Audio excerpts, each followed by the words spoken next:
কেমন আছে বন্ধুরা? ছোটদের পুরাণ কথা চ্যানেলে সকলকে স্বাগত।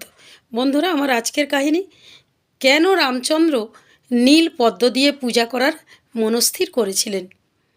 দেবতাদের নির্দেশ এসে গেছে রামচন্দ্রের কাছে যে রামচন্দ্র যদি মহামায়ার বোধন করে তাহলে রাবণকে তিনি পরাজিত করতে পারবেন।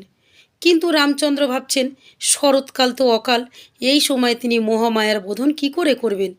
দেবী মহামায়ার বোধন করার শুদ্ধ সময় তো বসন্তকাল, সেই বসন্তকালেই তো সুরদ রাজা মহামায়ার আরাধনা করেছিলেন।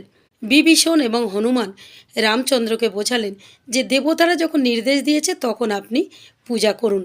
তখন রামচন্দ্র, হনুমান, বিভীষণ, লক্ষ্মণ তাদের সাহায্যে নানা ধরনের উপাচার, পুষ্প সব সংগ্রহ করে দেবী মহামায়ার আরাধনা করতে শুরু করলেন। ষষ্ঠীর পূজা করলেন, সপ্তমীতে পূজা করলেন, অষ্টমীতেও তিনি পূজা করলেন। দেবী অদৃশ্য থেকে তার পূজা গ্রহণও করলেন।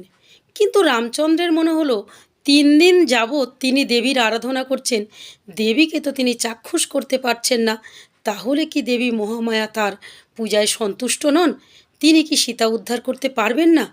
এই চিন্তায় রামচন্দ্র বিমর্ষ হয়ে রইলেন এবং হনুমানের কাছে বললেন যে আমার পূজায় বোধহয় দেবী সন্তুষ্ট হননি। কি করলে দেবী মাকে আমি সশরীরে দেখতে পারবো হনুমান? তুমি সেই উপায় আমাকে বলে দাও। তখন হনুমান রামচন্দ্রকে বলল যে প্রভু, আপনি নীল পদ্ম দিয়ে পূজা করুন, কারণ নীল পদ্ম সবসময় পাওয়া যায় না। সেই দুর্লভ পুষ্প দিয়ে আপনি যদি মায়ের অর্চনা করেন তাহলে মা আপনার ওপর সন্তুষ্ট হবে। রামচন্দ্র বললেন, সেই দুর্লভ নীলোৎপল আমি কোথায় পাবো?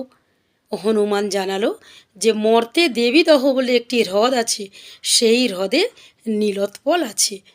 রামচন্দ্র হনুমানকে নির্দেশ দিলেন সেই ফুল জোগাড় করে আনতে, এবং রামচন্দ্র এটাও হনুমানকে বলে দিলেন যে 108টি নীলোৎপল তুমি আনবে। বন্ধুরা, আজকের এই পর্যন্ত, পরের দিন আসবো এর পরের কাহিনী নিয়ে। আর আজকের কাহিনী কেমন লাগলো তোমরা লাইক কমেন্টস করে দিও, এবং যারা এখনও আমার চ্যানেলটিকে সাবস্ক্রাইব করোনি তারা আমার চ্যানেলটিকে সাবস্ক্রাইব করে দিও।